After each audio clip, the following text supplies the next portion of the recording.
सद्गुरू बाळूमामांची शिकवण आपल्याला नेहमी हेच सांगत असते की तुम्ही कष्टाचं खा, हरामीचं असलेलं कधीही टिकत नाही.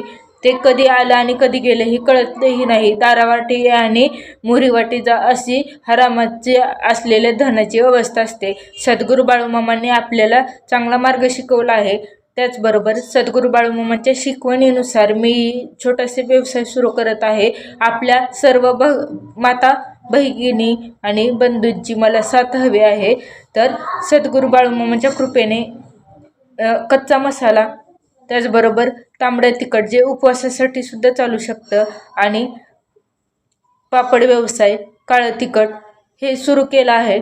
आपल्या कोणाला जर हवं असेल तर कोणत्याही व्हिडिओच्या खाली कमेंट करा. आपल्याला कॉन्टॅक्ट नंबर प्रोव्हाइड केला जाईल आणि आपल्याशी संपर्क साधला जाईल. बोला श्री संत सद्गुरू बाळूमामांच्या नावाने चांगला.